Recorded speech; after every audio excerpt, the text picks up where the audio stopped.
کراچی میں گرمی کا راج برقرار ہے اور گزشتہ 24 گھنٹوں کے دوران شہر قائد میں مزید 5 افراد ہیٹ اسٹروک سے جاں بحق ہو گئے۔ محکمہ صحت کے مطابق ہیٹ ویو سے ایک موت جناح ہسپتال جبکہ 4 افراد کی موت عباسی شہید ہسپتال میں رپورٹ ہوئی۔ ان اموات کے بعد کراچی میں ہیٹ اسٹروک سے اموات کی تعداد 45 ہو گئی ہے۔ واضح رہے کہ شہر قائد چند روز سے شدید گرمی کی لپیٹ میں ہے اور پارہ مسلسل 40 ڈگری کو چھو رہا ہے، جبکہ سمندری ہوا بند ہونے سے گرمی کی زیادہ شدت محسوس کی جا رہی ہے۔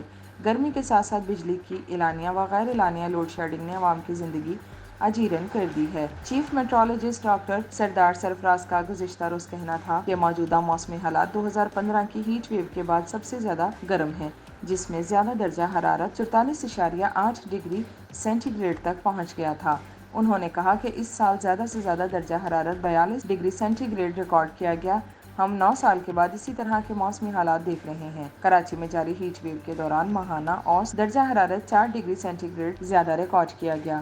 ڈاکٹر سرفراز کا کہنا تھا کہ 2015 اور 2024 میں گرمی کی شدت میں اضافہ بنیادی طور پر کم ہوا کے دباؤ کی وجہ سے تھا۔ انہوں نے کہا کہ کراچی میں خاص طور پر نمی کا تناسب زیادہ رہتا ہے، جس کی وجہ سے گرم موسم ناقابل برداشت ہو جاتا ہے کیونکہ اس سے درجہ حرارت میں مزید اضافہ ہو جاتا ہے۔ رواں ہفتے نمی کا تناسب 50% یا اس سے زائد رہا۔ انہوں نے کہا کہ رواں سال جون کے مہینے کا کم سے کم درجہ حرارت بھی اوسط درجہ حرارت سے زیادہ رہا، جو اوسطاً 29 یا 30 ڈگری سینٹی گریڈ رہا۔